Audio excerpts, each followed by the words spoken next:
interaction diagram yang kedua, yaitu communication diagram, atau diagram komunikasi. Di dalam UML 1, communication diagram ini disebut sebagai collaboration diagram. Diagram komunikasi, dia memfokuskan pemodelan pada interaksi antar lifelines atau objek-objek di mana arsitektur dari struktur dalam dan bagaimana pengaruhnya terhadap pertukaran pesan dianggap sentral. Bedanya dengan sequence diagram, jadi communication diagram ini kita lebih menggambarkan pada strukturnya, ya bukan pada urutannya, gitu. Jadi kita bisa melihat secara mudah di sini objek apa saja yang terlibat, gitu ya. Kemudian juga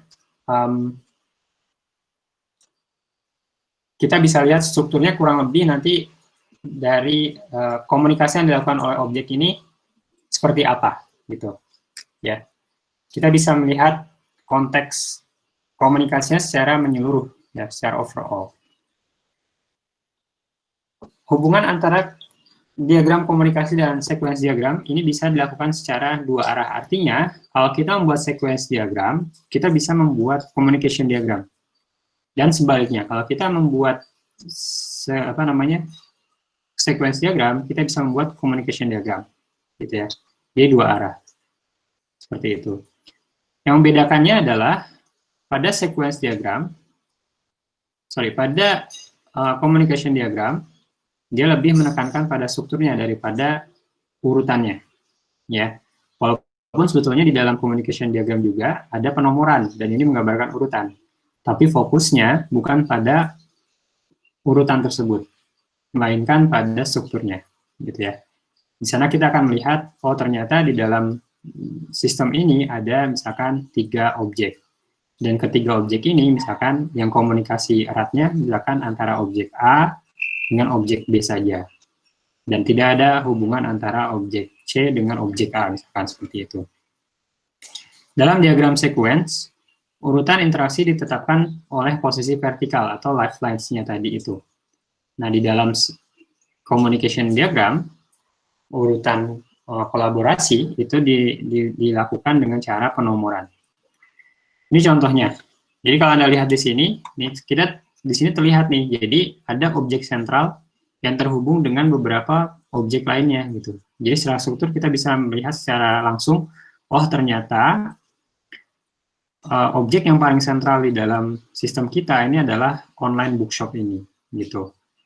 Dan komunikasi antara aktor dengan inventory itu dilakukan melalui online bookshop ini, gitu ya. Seperti itu. Jadi kita tidak melihat urutannya, tapi kita melihat strukturnya. Dan ini adalah notasi yang ada dalam communication diagram. Jadi simple kalau di dalam communication diagram itu. Hanya ada yang pertama adalah objek, ya, objek ini sendiri, ya. Ya, objek ini digambarkan dengan persegi seperti ini.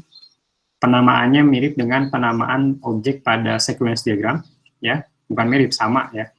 Kemudian ada message with order. Nah, message with order ini maksudnya adalah dengan penomoran ini. Dan lihat arahnya, ya. Itu link. Ini bagian link. Jadi pesannya itu kalau di sequence diagram kan dengan menggunakan tanda panah. Kalau di sini dengan menggunakan penomoran seperti ini. Kemudian ada links. Nah, links ini adalah yang menghubungkan antar objek. Kalau kita lihat di sini mirip seperti asosiasi pada kelas diagram, ya. Bedanya adalah di dalam communication diagram ini ada arahnya, ini seperti ini, ada arah dari link ini kemana, gitu ya.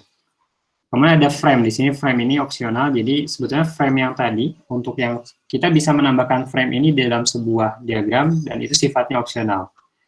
Ya, kecuali misalkan tadi ketika kita menggunakan interaction frame untuk kebutuhan tertentu, nah itu baru harus ditambahkan seperti itu, ya. Ini bacanya seperti apa? Jadi di sini kita melihat bahwa ada aktor di sini, ya, user. Pertama dia akan menemukan buku, ya, di mana, di online bookshop ini. Kalau dia sudah di sini ada 1.1, dia akan melakukan pencarian, ya.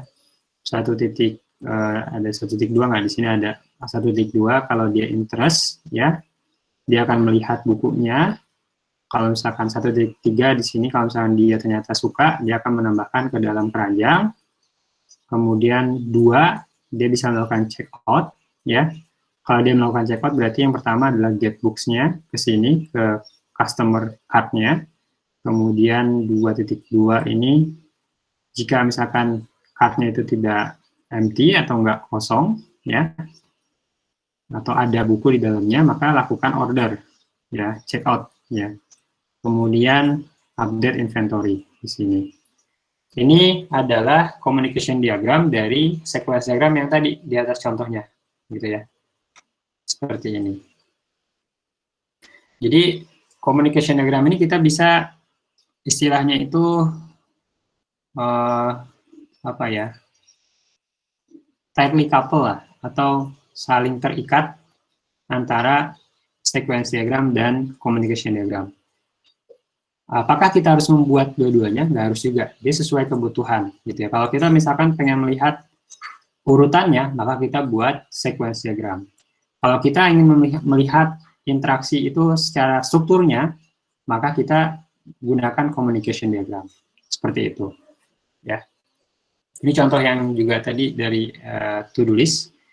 Jadi seperti ini, kita buat misalkan sequence diagram seperti ini, maka communication diagramnya kurang lebih seperti ini. Kita bisa langsung menerjemahkan urutan ini menjadi nomor penomoran di sini, ya, dan itu mudah.